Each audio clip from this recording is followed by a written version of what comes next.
제임스 패커와 게리 페롯이 쓴 복음의 뿌리를 내려라. Grounded in the Gospel.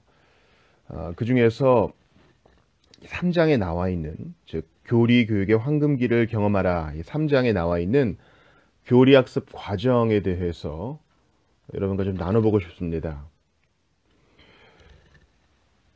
이 두 저자는 4, 5세기에 여러 환경에서 진행된 교리학교의 일정을 재구성하여 우리에게 이렇게 알려줍니다. 먼저 그리스도인이 되고자 하는 사람은 친구나 후견인의 인도를 받아 교회 지도자들, 흔히 주교나 목회자들 앞에 나왔다. 교회 지도자는 그와 대화를 나누면서 그의 영적 상태와 교인이 되고자 하는 동기를 진단했다.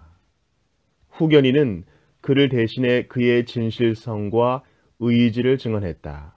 어떤 경우에는 삶의 방식이 잘못되었다는 이유로 교인이 될 자격을 인정받지 못했고, 또 어떤 경우에는 그리스도인의 삶과 양립할 수 없는 직업을 포기하라는 권고를 받기도 했다. 일부 교리교사는 그릇된 동기를 지녔다는 이유로 교리 교육을 거부했다. 구도자들은 종종 기독교 신앙의 기본 원리를 배웠다. 아마도 성경에 기록된 구원의 역사를 전체적으로 개괄하는 수준이었을 것으로 추정된다.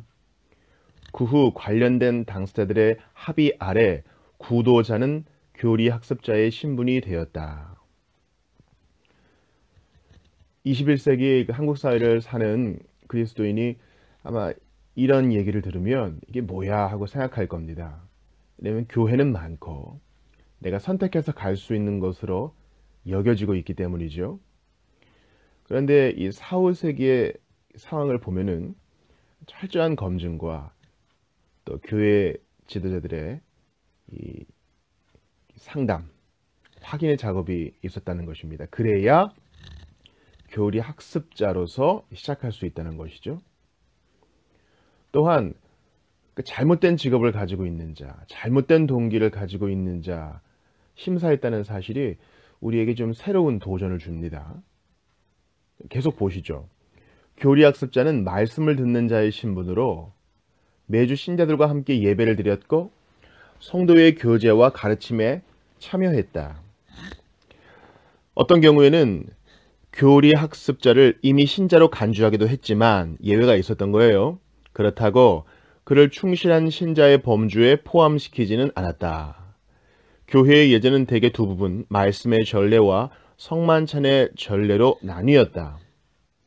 말씀의 전례에는 모두가 참여할 수 있었다. 모두 성경을 읽고 해설하는 말을 듣고 기도와 찬양에 동참했다. 대개 교리학습자는 축도가 끝나고 성만찬이 시작되기 전에 예배당을 떠났다. 어떤 경우에는 예배당 문을 닫는 상징회의를 통해 이는 노아의 방주문을 닫으셨던 하나님의 행위를 연상시킨다.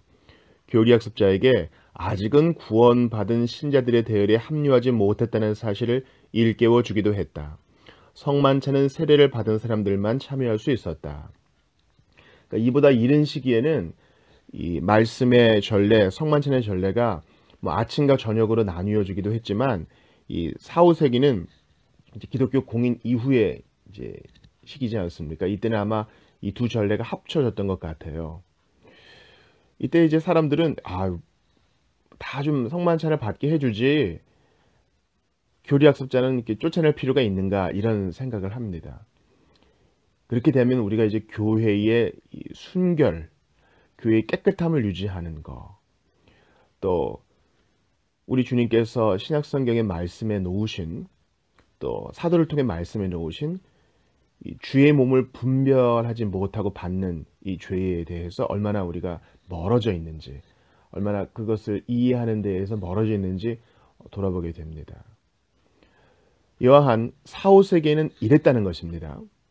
계속 보시죠. 교리 교육을 받는 동안 교리학습자들은 말씀을 듣는 자만이 아니라 말씀을 행하는 자가 되어야 했다. 그들이 막 시작한 새로운 삶은 사랑과 선행을 특징으로 했다. 교리학습자가 마침내 세례 후보자로 이름을 올릴 때는 말씀을 듣고 실천하는 일과 기도를 얼마나 충실히 이행했는지를 고려했다. 후견인은 다시금 교리학습자를 위해 그 모든 일에 대해 증언했다. 교회 지도자들이 세례 후보자의 자격을 인정하면 교리학습자는 마지막으로 좀 더 심도 있는 교리교육 과정을 거쳐야 했다. 이런 교리교육 과정이 수년에 걸쳐서 이루어졌습니다. 그 이전까지는 교회 회원으로 받지 않았던 것이죠. 우리 교회가 이제 6개월간의 이제 교회 출석을 보면서 교인 서약을 결정하게 하는데요. 이것이 요즘 상황에 비해서 너무 엄하다 하시는 분도 있지만 이 4, 5세기에 비할 수는 없죠. 또한 이 교리학습자를 처음에 교회로 인도한 이 후견인이 이제 그가 세례 후보자가 될 때까지 증언으로 함께함을 보면서 이 한 사람을 시행자로 만들고 주님 앞에 세울 때까지 얼마나 많은 노력이 드는가, 우리 신자들은 어떤 노력을 하고 있는가 좀 보고 좀 찔림을 받았으면 좋겠어요. 계속 봅시다. 교리 교육 마지막 단계에 이른 세례 후보자는 서방 교회에서는 자격을 갖춘 자라는 뜻을 가진 용어 electi, illuminati, competentes로, 동방 교회에서는 깨달은 자라는 뜻을 가진 용어 포티조메노이로 불렸다. 마지막 단계의 교육 일정은 사순절. 신자들이 성주간을 준비하기 위해 성찰과 회개의 기회를 갖는 시기에 맞추어졌다. 세례 후보자를 특별히 교회 앞에 알린 적이 없는 경우에는 마지막 단계를 거치는 동안 예전을 집행하는 도중에 그를 특별히 지정된 장소에 서게 하거나 앉게 하는 방식으로 그 사실을 알려 교인들의 기도와 관심을 유도했다. 세례 후보자는 매일 기도를 드렸고 교인들의 기도를 받았다. 매일 기도에는 귀신 축출을 위한 기도가 포함되었다. 이는 하나님이 세례 후보자의 영혼을 악한 세력에서 구원하실 것이라는 의미를 담고 있었다. 또한 세례 후보자는 금식을 비롯해 여러 가지 금욕을 실천했고 목회자나 주교를 통해 좀 더 공식적인 차원의 교리 교육을 받았다. 자, 세례 받는 자들을 위해서, 이 세례 후보자들을 위해서 교인들이 기도를 했다는 것이죠. 그러니까 한 사람이 교육을 마치고 세례를 받기까지, 성찬 회원이 될 때까지 온 교회의 관심이 집중되는 것입니다. 단지 그 교리 교육을 진행하는 교육자와 장로뿐만 아니라 모든 교회가 다 그를 위해 기도하며 바르게 세워지기를 힘써야 된다는 거죠. 자, 좀 더 보죠. 매일의 교육에는 종종 고대의 신조와 주기도에 관한 해설이 포함되었다. 신조는 구두로 한 구절씩 읽어가면서 복창과 해설을 반복하는 방식으로 세례 후보자에게 전달되었다. 신조는 글로 기록하는 것이 금지되었다. 세례 후보자는 외부인은 물론 일반 교리 학습자들 앞에서 신조를 발설할 수 없었다. 교리 교육의 마지막 과정을 거친 사람만 세례를 받을 수 있고 오직 세례를 받은 사람만 성만찬에 참여할 수 있듯이 교리 교육의 마지막 과정을 거치는 사람만이 신조를 배울 수 있었다. 신조 교육과 성례 의식을 귀한 보물처럼 여기는 관습은 이른바 비밀스런 가르침 또는 신비 교육의 원리를 적용한 것이다. 이 원리와 관습은 돼지에게 진주를 던지지 말라는 격언 마태복음 7장 6절과 예수님이 비유로 가르치신 이유에 근거한 것으로 보인다. 예수님은 비유로 가르치시는 이유를 묻는 제자들에게 천국의 비밀을 아는 것이 너희에게는 허락되었으나 그들에게는 아니 되었나니 라고 대답하셨다. 예수님이 제자들의 요청을 받고 비유의 의미를 깨우쳐 주셨듯이 교리교사도 세례 후보자에게 믿음의 비밀을 하나씩 단계적으로 설명해 그 의미를 일깨워 주었다. 자, 외부에 그 신조를 발설할 수 없었다. 이것이 좀 이질적으로 다가오실 거예요. 근데 그 이유를 보니까 좀 수긍이 되지요. 예수님의 그 본, 또 이 복음서의 가르침을 통해서 이 귀한 것을 준비된 사람하고 나누는 거. 물론 이것은 복음을 그렇게 차별적으로 전하는 이런 말은 아닙니다. 예수께서 죄인 위에 죽으시고 부활하셨다는 온 세상에 전해야 될 귀한 메시지이지만은 이 귀한 이 복음의 내용들을 해설하는 것을 준비도 안 된 사람에게 함부로 툭툭 던져서는 안 된다는 거죠. 자, 조금 더 보겠습니다.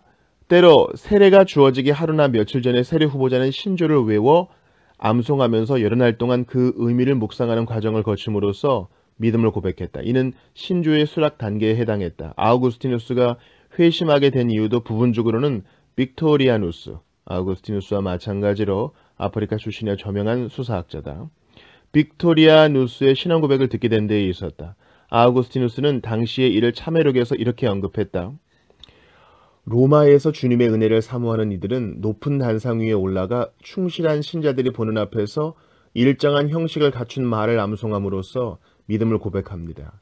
따라서 그가 단상에 올라가 신앙을 고백하자 그를 아는 사람이 모두 기뻐하며 그의 이름을 이웃들에게 널리 알렸습니다.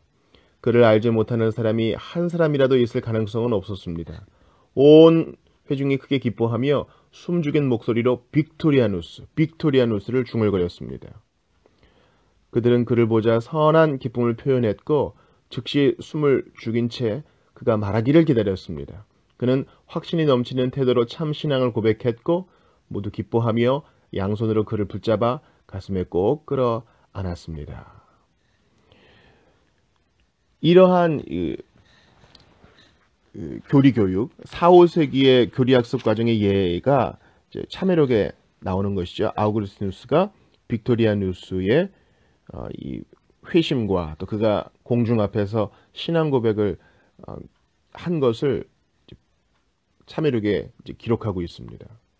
온 회중이 보는 앞에서 자신의 신앙을 고백했다. 이것은 조나단 에드워즈가 강조한 방식이기도 하고요. 온 회중이 크게 기뻐했다. 한 사람이 신자가 되는 것이 한두 사람의 몫이 아니요. 온 회중의 일이라는 사실이 대단한 도전을 줍니다. 여러분 좀 충격이 있으세요? 자, 이 교리교육은 원래 우리의 것이었습니다.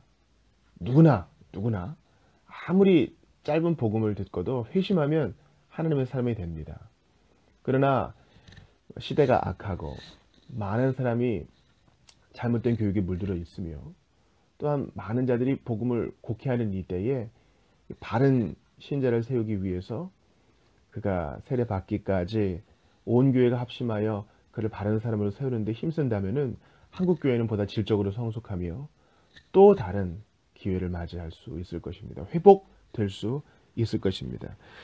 이 교리교육의 황금기를 경험하라. 이 교리교육에 대한 4, 5세기 예를 한 번 더 보도록 하겠습니다. 이렇게 1부를 마칩니다.